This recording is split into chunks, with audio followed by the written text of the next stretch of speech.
Bueno, buenas tardes, bienvenidos una vez más al maravilloso mundo de la filosofía, en el que en este caso vamos a estudiar las posiciones políticas de John Locke, al que se considera el padre del liberalismo político moderno.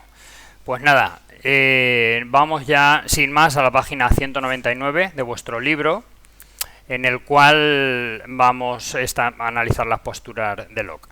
Si recordáis, el último autor que habíamos visto era Hobbes, ante el desmoronamiento del ideal de comunidad griego, el ideal de comunidad de la antigüedad, ante la introducción de la libertad individual, del individualismo. La filosofía política moderna se plantea un primer reto, y es cómo conseguimos los seres humanos actuar como una unidad, y no solo como un conjunto de individuos.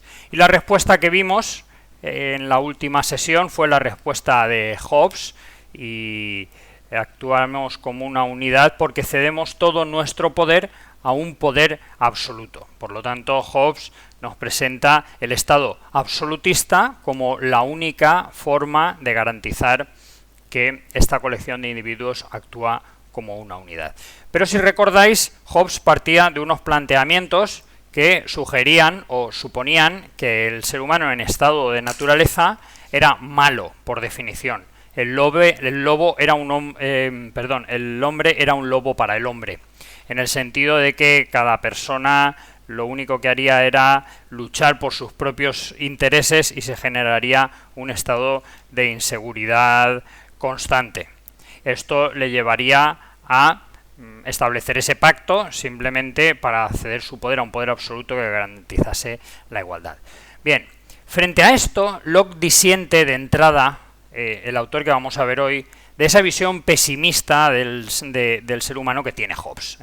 Locke piensa que el ser humano no es tan malo, de entrada. Simplemente el ser humano efectivamente tiene una especie de derechos básicos, como van a ser el derecho a la propiedad privada, ahora veremos cómo, y además cuando se atente contra este derecho, el ser humano para Locke tendrá la capacidad de defenderse, pero por definición no ve al ser humano en estado de naturaleza un ser humano malo, como lo veía Hobbes. Bueno, aquí vemos Locke, al igual que Hobbes, afirmará que la sociedad es fruto de un pacto entre los hombres. Como estáis recordando, estamos viendo las teorías del contractualismo, del contrato. Es decir, todos estos autores van a suponer que la sociedad se genera por un pacto entre los hombres. Pero su visión positiva sobre la naturaleza humana le alejará sustancialmente de los postulados absolutistas defendidos por Hobbes. Si volvemos al análisis de ese estado de naturaleza anterior al pacto social, es decir, Locke va a intentar lanzar una hipótesis de cómo piensa él que es el ser humano realmente en estado de naturaleza, anterior a cualquier tipo de sociedad. Locke lo que nos dirá, lanza su hipótesis de que todo ser humano nace en una familia y como tal esta familia tiene unas propiedades y por lo tanto todo ser humano tiene que tener derecho a que se le garantice efectivamente pues su familia, sus propiedades y su vida.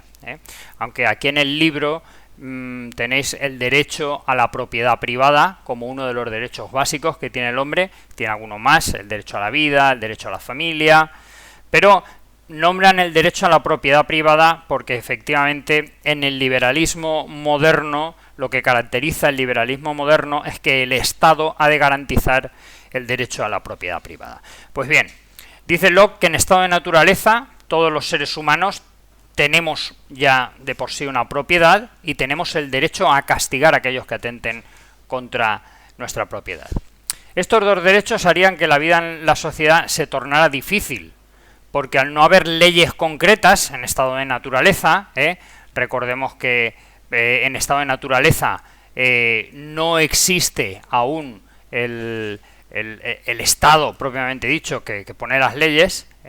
Entonces, si no existen estas leyes ni existe unos jueces que impartan justicia ante los ante los intentos de atentar contra la propiedad privada, pues efectivamente la vida se hace muy difícil, se genera una situación de inestabilidad continua, pero esta inestabilidad continua para Locke no sería permanente, puesto que el ser humano recapacitaría y buscaría soluciones satisfactorias. Recordad, por favor, que para Hobbes el ser humano es por naturaleza malo. Sin embargo, Locke tiene una visión un poquito más positiva del ser humano. El ser humano es capaz de recapacitar y buscar una solución satisfactoria a esta situación de estado de naturaleza. Esto sería impensable para Hobbes debido a su visión pesimista sobre la naturaleza humana. Bien, la solución que nos da es el pacto por el que todos cederíamos el derecho de castigar a un poder legítimo. Vale, tenemos el derecho a la propiedad y tenemos el derecho a castigar. Pero Locke dice, bueno, si lo que queremos realmente es garantizar la propiedad, ¿por qué no renunciamos todos a la utilización de la violencia? ¿Por qué no renunciamos todos a la capacidad de castigar y cedemos esa capacidad de castigar a un poder, ¿no? Bien, estos individuos cederían el derecho a castigar a un poder legítimo, este poder legítimo ejercería la violencia de manera legítima, de manera legal, y se reservarían para sí el derecho a la propiedad. Por tanto, se cede el poder a algunos, es decir, no tiene por qué ser una persona, puede ser una asamblea de hombres, puede ser una república, bien, cualquier sistema parlamentario. Se cedería el poder a algunos para que salvaguardaran el derecho a todos a una vida en paz y armonía.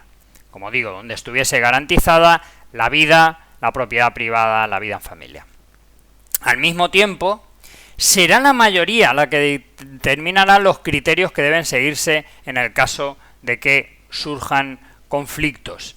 Bien, esto es un punto complejo en el caso de Locke, porque, bueno, como vemos, está estableciendo un modelo de Estado en el que las obligaciones del Estado son salvaguardar la propiedad privada, la paz y la vida. Pero, ¿qué ocurre si el Estado en algún momento atenta contra la propiedad privada, atenta contra la paz o atenta contra la vida?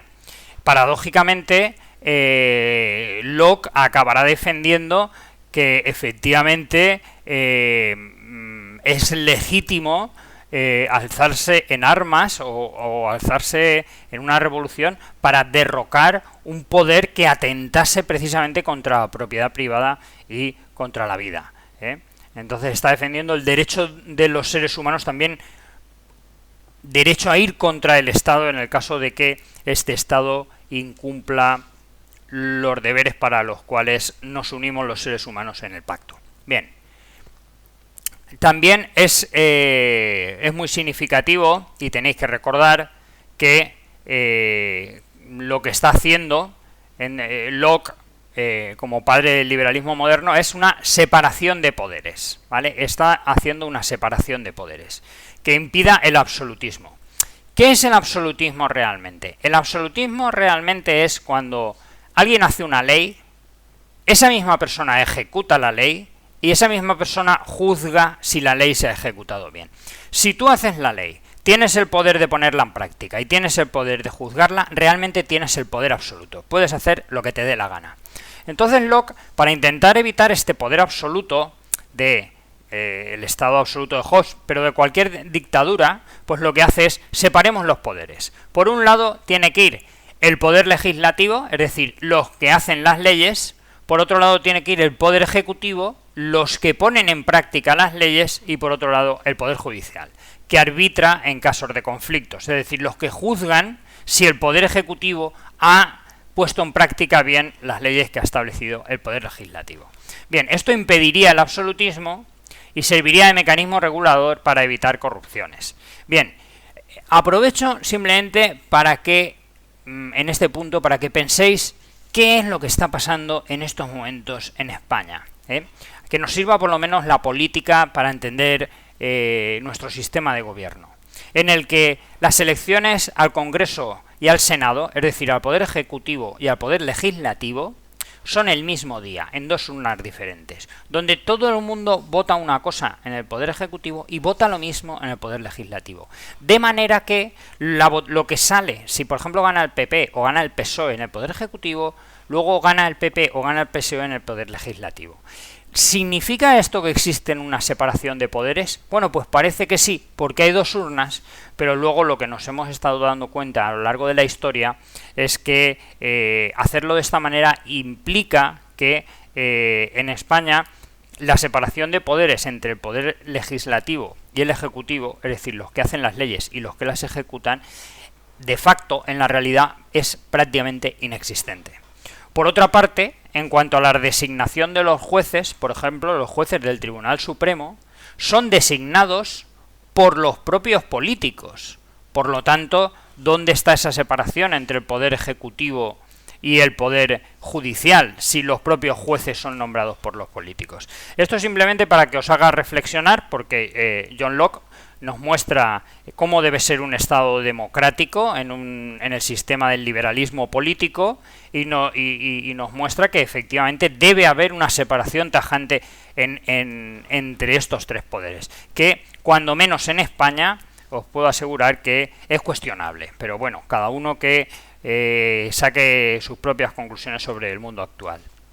Bien, a John Locke se le considera el padre del liberalismo político moderno, ya que en cierta medida propone una soberanía que emana del pueblo. Y daos cuenta, porque antes os decía ya que en caso de conflicto sería la mayoría del pueblo la que debería dictaminar qué criterios seguirse, es decir, estaba legitimando la revolución incluso contra el Estado, y aquí una vez más nos damos cuenta de que la soberanía emana del pueblo, y designa al Estado la obligación de hacer respetar los derechos de los ciudadanos. Es decir, este Estado es un Estado que se forma por voluntad de los individuos de los cuales emana la soberanía. La legitimidad que tiene el Estado es porque se la damos precisamente los individuos en el sistema de Locke. Por lo tanto, este Estado tiene la obligación de respetar los derechos de los ciudadanos, el de la propiedad privada, el derecho